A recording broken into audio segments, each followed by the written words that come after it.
ഞാനൊക്കെ ചെയ്യാത്ത ജോലികളൊന്നുമില്ല കേട്ടോ. ഞാനൊക്കെ ഹോട്ടലിൽ ക്ലീനിങ് ജോലിയൊക്കെ ചെയ്യുന്നില്ല, പാത്രമൊക്കെ കഴുകുന്ന ആ ജോലി ചെയ്തിട്ടുണ്ട്.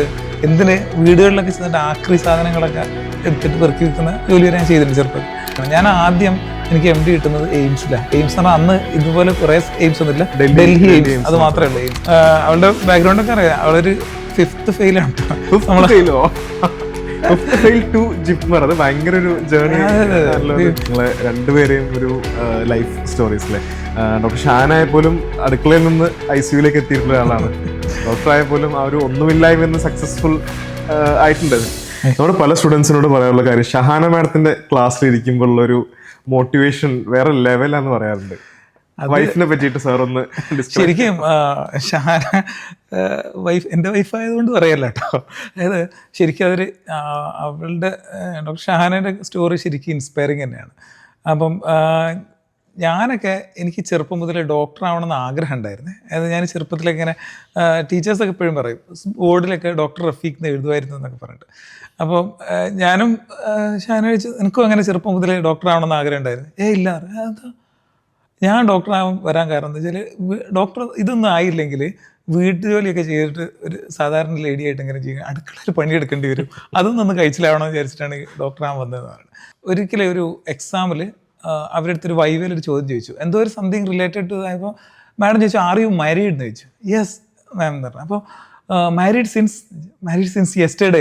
ഇന്നലെ അല്ലേ ശരിക്കും ഞങ്ങളുടെ നിക്കാഹിന്റെ പിറ്റേ ദിവസം നെക്സ്റ്റ് ഡേ വൈവേക്ക് വേണം. അപ്പം അത്ര പരീക്ഷൻ്റെ ഇടയ്ക്കൊക്കെ ആയിരുന്നു ഞങ്ങളുടെ കല്യാണം കേട്ടോ. അപ്പം പിന്നെ അത് കഴിഞ്ഞിട്ട് നമ്മൾ PG ആവുന്നതിനും MBBS കഴിഞ്ഞപ്പോൾ തന്നെ ആദ്യത്തെ കുട്ടി ഉണ്ടായി. അതിൻ്റെ ആ ചെറിയ കാലത്തൊക്കെ അതിന് പാരം കൊടുത്തോണ്ടിരിക്കുന്ന കാലത്ത് തന്നെയാണ് ഹൗസ് റെസിഡൻസി കംപ്ലീറ്റ് ചെയ്യുന്നത്. അത് കഴിഞ്ഞിട്ട് അധികം താമസിക്കാണ്ട് PG ക്രാക്ക് ചെയ്തു. PG എന്ന് പറഞ്ഞാൽ ചില്ലറ സ്ഥലത്തല്ല കേട്ടോ, ജിപ്മറിലാണ് PG ചെയ്തത്. അവളുടെ ബാക്ക്ഗ്രൗണ്ട് ഒക്കെ അറിയാം. അവളൊരു 5th ഫെയിലാണ് കേട്ടോ. അത് ഭയങ്കര ഒരു ജേർണി. 5th ഫെയിലും പിന്നെ അത് മാത്രല്ല അവളുടെ സ്കൂളിൽ വേറെയും കുറെ കഥകളൊക്കെ. 5th ഫെയിൽ ആയിട്ട് എങ്ങനെ പിന്നെ മുന്നോട്ട് പോയി? അത് ഞാൻ എല്ലാവരോടും പറയും, നമ്മൾ സ്കൂളിൻ്റെ കാലത്തുണ്ടായ ഇത് കുറച്ച് സ്കൂളിലെ സ്കോളാസ്റ്റിക് പെർഫോമൻസ് കുറച്ച് കുറവാണെന്ന് വിചാരിച്ചിട്ട് നമ്മൾ എവിടെ എത്തൂല എന്നൊന്നും വിചാരിക്കരുതെന്ന് പറയുന്നത്. കാരണം ഇവള് പഠിച്ചുകൊണ്ടിരുന്നു കഴിഞ്ഞാൽ 10ാം ക്ലാസ്സിൽ മിക്കവാറും 100% സക്സസ് എന്നുള്ളത് ഇവള് തിരുത്തി എഴുതും. ഇവളെന്തായാലും ഫെയിലാവെന്ന് പറഞ്ഞിട്ട് ആ സ്കൂളിൽ നിന്ന് മാറ്റുകയൊക്കെ ചെയ്തു. പിന്നെ വേറൊരു സ്കൂളിൽ ചെന്നിട്ടാണ് അന്ന് അതൊരു ശരിക്കും തീയായി. കാരണം അവള് SSLC പാസ്സാകുന്ന നിയർ റാങ്കിന്റെ അടുത്ത് മാർക്കുണ്ട്, 540 ഇപ്പോൾ മാർക്ക് ഉണ്ടായിരുന്നു. കഴിഞ്ഞ ദിവസം ഞാനൊരു ഫേസ്ബുക്ക് പോസ്റ്റ് കണ്ടു. നമ്മുടെ കൂടെയുള്ള ഡോക്ടർ നിഹമ്മത്തിന്റെ ഒരു ഫേസ്ബുക്ക് പോസ്റ്റ് ആയിരുന്നു അത്. റഫീഖ് സാറിനെ കുറിച്ചായിരുന്നു. അപ്പൊ അതിൽ ഞാൻ അറിയാത്ത കുറെ കാര്യങ്ങൾ ഇങ്ങനെ വായിച്ച് പോയിരുന്നു. അതില് അതൊക്കെ എനിക്ക് തോന്നുന്ന എല്ലാരും ഏതൊരാളും ചെയ്യുന്ന പോലുള്ള കാര്യങ്ങളൊക്കെ ഞാൻ ചെയ്തില്ല. പക്ഷെ അതിൽ കുറച്ച് കഥകളൊക്കെ ഉണ്ട് കേട്ടോ. അത് ഒന്ന് ഇപ്പം എൻ്റെ ബാക്ക്ഗ്രൗണ്ട് പറഞ്ഞല്ലോ, ചെറുപ്പകാലത്തില് വളരെ കഷ്ടപ്പെട്ട ഒരു ഫാമിലിയിൽ നിന്നാണ് നമ്മൾ വന്നിട്ടുള്ളത്. ഒരു ബാപ്പ കടല കച്ചവടമൊക്കെ ആയിരുന്നു. അതിൽ നിന്ന് ഞാനൊക്കെ ചെയ്യാത്ത ജോലികളൊന്നുമില്ല കേട്ടോ. ഞാനൊക്കെ ഹോട്ടലിൽ ക്ലീനിങ് ജോലിയൊക്കെ ചെയ്യുന്നില്ല, പാത്രമൊക്കെ കഴുകുന്ന ആ ജോലി ചെയ്തിട്ടുണ്ട്. എന്തിന് വീടുകളിലൊക്കെ ചെന്നിട്ട് ആക്രി സാധനങ്ങളൊക്കെ എടുത്തിട്ട് പെറുക്കി വെക്കുന്ന ജോലി വരെ ഞാൻ ചെയ്തിട്ടുണ്ട് ചെറുപ്പത്തിൽ. പിന്നെ പക്ഷേ അങ്ങനെയൊക്കെ ആണെങ്കിലും ഞാൻ MBBS കഴിഞ്ഞിട്ട് എനിക്ക് സാറ്റിസ്ഫൈഡ് അല്ലാത്ത ഒരു കാര്യവും ഞാൻ തുടർന്നുകൊണ്ട് പോയിട്ടില്ല. കാരണം ഞാൻ പ്രീ ഡിഗ്രി കഴിഞ്ഞിട്ട് ഞാൻ ആദ്യം ചെയ്യുന്നത് BSc ഫോറസ്ട്രി അഗ്രികൾച്ചർ യൂണിവേഴ്സിറ്റിയിൽ മണ്ണുത്തി. അപ്പം അത് വന്നപ്പോൾ എനിക്ക് കുറച്ചും കൂടി തോന്നി ഇത് പോരാ, അതല്ല എൻ്റെ ഒരു പാഷൻ. എനിക്ക് ഡോക്ടറിനാണ്. ഞാൻ പറയില്ല, ചെറുപ്പം മുതലേ എനിക്ക് ഡോക്ടറാവണം എന്നുള്ള ആഗ്രഹം ഉണ്ടായിരുന്നു. അപ്പോൾ എനിക്ക് ഇതിവിടെ എൻ്റെ ഡെസ്റ്റിനി ഇവിടെ എത്തിപ്പോയി എന്നുള്ള അതിൽ ഞാൻ പിൻവാങ്ങാൻ റെഡി ആയിരുന്നില്ല. ഞാൻ അവിടെ ഇരുന്ന് പഠിച്ചിട്ട് അടുത്ത കൊല്ലം ഞാൻ MBBS എൻട്രൻസ് ക്രാക്ക്. അത് ആ കോഴ്സ് ചെയ്തുകൊണ്ടിരിക്കും കേട്ടോ. ആ കോഴ്സ് ചെയ്തുകൊണ്ടിരിക്കുമ്പോൾ ഞാൻ അടുത്ത കൊല്ലത്തെ MBBS ക്രാക്ക് ചെയ്തു. ഞാൻ MBBS ജോയിൻ ചെയ്തു. എൻ്റെ കുറേ ആൾക്കാർ എന്നെ അഹങ്കാരി എന്നൊക്കെ പറയും കേട്ടോ. പക്ഷെ അതല്ല, ഞാൻ പറയുന്നത് നമുക്ക് സാറ്റിസ്ഫൈഡ് അല്ലെങ്കിൽ അത് സാറ്റിസ്ഫൈഡ് ആയിട്ടില്ല, എന്താണോ നിങ്ങളുടെ പാഷൻ അത് എത്തുന്നവരെ നിങ്ങൾ ട്രൈ ചെയ്തുകൊണ്ടിരിക്കണം. ഞാൻ ആദ്യം എനിക്ക് MD കിട്ടുന്നത് എയിംസിലാണ്. എയിംസ് എന്ന് പറഞ്ഞാൽ അന്ന് ഇതുപോലെ കുറേ എയിംസ് ഒന്നുമില്ല, ഡൽഹി എയിംസ് അത് മാത്രമേ ഉള്ളൂ. എയിംസിലാണ് ഞാൻ ആദ്യം PG MD ബയോഫിസിക്സ് ജോയിൻ ചെയ്യുന്നത് കേട്ടോ. പക്ഷെ അവിടെ എനിക്ക് എൻ്റെ ഒരു ടേസ്റ്റുള്ള PG അല്ല അത്. അപ്പം എല്ലാവരും പറയും, അയ്യോ എയിംസ് അല്ലേ, എയിംസിൽ എന്ത് കിട്ടിയാലും ഭയങ്കര അടിപൊളിയാണ്. കറക്റ്റാണ്, പക്ഷെ എനിക്കത് ഓക്കെ അല്ല. അപ്പം ഞാൻ പിന്നെ എൻട്രൻസ് എഴുതി. അടുത്ത മണ്ണുത്തി എൻട്രൻസ് കഴിഞ്ഞ് പിന്നെ മണ്ണുത്തി എൻട്രൻസ് MBBS മുമ്പ് MDയില് ഇത് കിട്ടി, MD ബയോഫിസിക്സ് എയിംസ് ഡൽഹി കിട്ടി. എന്നിട്ട് ഞാൻ എഴുതിയിട്ട് പിന്നെ ഞാൻ ജോയിൻ ചെയ്യുന്നത് ബനാറസ് ഹിന്ദു യൂണിവേഴ്സിറ്റി. BHU ല്. ഓ, അത് സെൻട്രൽ ഇൻസ്റ്റിറ്റ്യൂട്ടേ പറ്റുള്ളൂ കേട്ടോ നമുക്ക്. കാരണം അതൊന്നും ഉണ്ട്. കാരണം വെച്ചാൽ എനിക്ക് ഈ എൻ്റെ കല്യാണമൊക്കെ നടത്തണമല്ലോ. അപ്പോൾ അതിന് ശമ്പളം മീൻസ് നല്ല സ്റ്റൈപ്പൻഡ് കിട്ടണമെങ്കിൽ സെൻട്രൽ ഇൻസ്റ്റിറ്റ്യൂട്ട് തന്നെ പോകണം. അപ്പോൾ അതുകൊണ്ട് അതും കൂടെ ഉണ്ട്. അപ്പോൾ ഞാൻ എയിംസ് കഴിഞ്ഞ് നേരെ Banaras Hindu university doctor speciality ഉണ്ടായിരുന്നു അനസ്തീഷ്യ. ഞാൻ ഒരു കൊല്ലം പഠിച്ചിട്ടുണ്ട് അനസ്തീഷ്യ. ഒരു കൊല്ലം ഞാൻ ബനാറസിൽ പഠിച്ചു.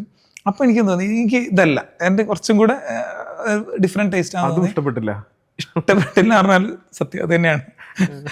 No offence. അപ്പം അനസ്തീഷ്യ നല്ല കോഴ്സാണ്, പക്ഷേ എനിക്ക് കുറച്ച് ജനറൽ മെഡിസിൻ എടുക്കണം എന്നുള്ളായിരുന്നു ആഗ്രഹം. അപ്പം ഞാൻ വീണ്ടും എഴുതി, അനസ്തീഷ്യ പഠിച്ചുകൊണ്ടിരിക്കുമ്പോൾ എഴുതി. പിന്നെ അടുത്ത കൊല്ലം ഞാൻ ഓൾ ഇന്ത്യ എൻട്രൻസ് എഴുതി. ആ സമയത്ത് എൻ്റെ കല്യാണം കഴിഞ്ഞു. ഞാൻ നിക്കാഹ് കഴിഞ്ഞിട്ടുണ്ടായിരുന്നുള്ളൂ BHU ജോയിൻ ചെയ്യുമ്പോൾ. പിന്നെ കല്യാണം കഴിഞ്ഞു. എന്നാലും ഞാൻ എൻട്രൻസ് എഴുതി. ഓൾ ഇന്ത്യ ലെവലിൽ 754 റാങ്ക് ഉണ്ടായിരുന്നു. അങ്ങനെ ഞാൻ അലിഗഡ് മുസ്ലിം യൂണിവേഴ്സിറ്റി അഗൈൻ സെൻട്രൽ ഇൻസ്റ്റിറ്റ്യൂട്ട് തന്നെ MD ജനറൽ മെഡിസിൻ എടുത്തു. അത് കംപ്ലീറ്റ് ചെയ്തു. അത് കഴിഞ്ഞ് വന്ന് പിന്നെ ഞാൻ ആ കളം ഒഴിഞ്ഞിട്ടു. കാരണം പിന്നെ വൈഫിന് പഠിക്കാനുള്ള ചാൻസ് കൊടുത്തത്. പിന്നെ ഞാൻ DM എന്നുള്ള രീതിയിലൊന്നും പോയിട്ടില്ല. അപ്പം വൈഫ് പഠിക്കട്ടെ, അവളെ കുട്ടീനെയൊക്കെ വെച്ച് പഠിക്കുന്നതല്ലേ, അപ്പം അവൾക്ക് പരമാവധി കംഫർട്ടബിളായിട്ട് അവൾക്ക് ഒരു PG കിട്ടുക എന്നുള്ളതായിരുന്നു പിന്നെ ലക്ഷ്യം. പിന്നെ അവൾ ജിപ്മറിലായി. ജിപ്മർ കഴിഞ്ഞു. അതിൻ്റെ അടുത്ത് രണ്ടാമത്തെ കുട്ടി ഉണ്ടായി. അപ്പോൾ അതെല്ലാം കഴിഞ്ഞിട്ട് പിന്നെ അവള് പിന്നെയും പഠിത്തം നിർത്തിയിട്ടില്ല. അവള് സ്റ്റിൽ ക്രിട്ടിക്കൽ കെയർ ആണ്. പിന്നെയാണ് നമ്മൾ ഈ ഒരു ഫീൽഡൊക്കെ ആയി മാറും. ശരിക്കും നിങ്ങൾ രണ്ടുപേരെയും ഒരു സ്റ്റോറി നോക്കുകയാണെങ്കിൽ, ഒരാള് അടുക്കളയിൽ നിന്ന് അരങ്ങത്തേക്ക്, രണ്ടാമത്തെ ആള് ഒന്നുമില്ലായ്മ നിന്ന് ഒരു എക്സ്ട്രീം സക്സസ് ലെവലിലേക്ക് പോയിട്ട് പടച്ചവന്റെ ഒരു കളിയാണ്. പല ആൾക്കാരും എന്നോട് അഹങ്കാരം എന്നൊക്കെ പറയാറുണ്ട്. ഓരോ സാധനങ്ങൾ കിട്ടുമ്പോൾ അത് വിട്ട് കളയുക, അങ്ങനെ ചെയ്യുക. Rolling stone gather no moss എന്നൊക്കെ ചില ആൾക്കാർ ഇങ്ങനെ ഉരുളുന്ന കല്ലിൽ പച്ച പിടിക്കില്ല. ഞാൻ പറയുന്നത് മോസല്ലേ, അത് പായലല്ലേ. അങ്ങനെ പായൽ പിടിക്കേണ്ട എൻ്റെ ലൈഫിൽ എനിക്ക് ഏറ്റവും ആപ്റ്റായിട്ടുള്ള കിട്ടണം. അപ്പോൾ നമുക്ക് ആപ്റ്റായിട്ട് ഉള്ളത് കിട്ടുന്നത് വരെ നമ്മൾ കോംപ്രമൈസ് ചെയ്യാണ്ട് ട്രൈ ടിൽ യു സക്സീഡ് എന്നുള്ള. അപ്പോൾ നമ്മൾ എവിടെയെങ്കിലും ഒന്ന് എത്തി അതൊരു ഫുൾ സ്റ്റോപ്പാണെന്ന് ഒരിക്കലും വിചാരിക്കും. ഞാൻ കുട്ടികളോട് നിങ്ങളിപ്പോൾ ഈ കോഴ്സ് കഴിഞ്ഞിട്ട് തന്നെ ഒരു ജോബ് കിട്ടി, പക്ഷെ അത് നിങ്ങളുടെ ഫൈനൽ ജോബാണ്. അയ്യോ ഞാൻ ഈ ജീവിതകാലം മുഴുവൻ ഇതെങ്കിലും ചെയ്തു പോകേണ്ടി വരുമോ എന്നുള്ള എപ്പോഴെങ്കിലും എനിക്കിതല്ല എൻ്റെ പാഷൻ തോന്നുകയാണെങ്കിൽ നിങ്ങളുടെ പാഷൻ്റെ പുറകെ പോകണം. അങ്ങനെയാണ്. അല്ലാണ്ട് അതൊക്കെ നമുക്ക് ടൈം ടു ടൈം മാറ്റാൻ പറ്റുന്ന കാര്യങ്ങൾ തന്നെയാണ്. അപ്പോൾ നമുക്ക് ഇഷ്ടമുള്ളത് എത്തുന്നത് വരെ നമുക്ക് ട്രൈ ചെയ്യാം. കിട്ടാത്തതൊന്നുമില്ല. അത് നത്തിങ് ഈസ് ഇമ്പോസിബിൾ എന്ന് വെറുതെ പറയുന്നതല്ല, അത് സത്യമാണ്.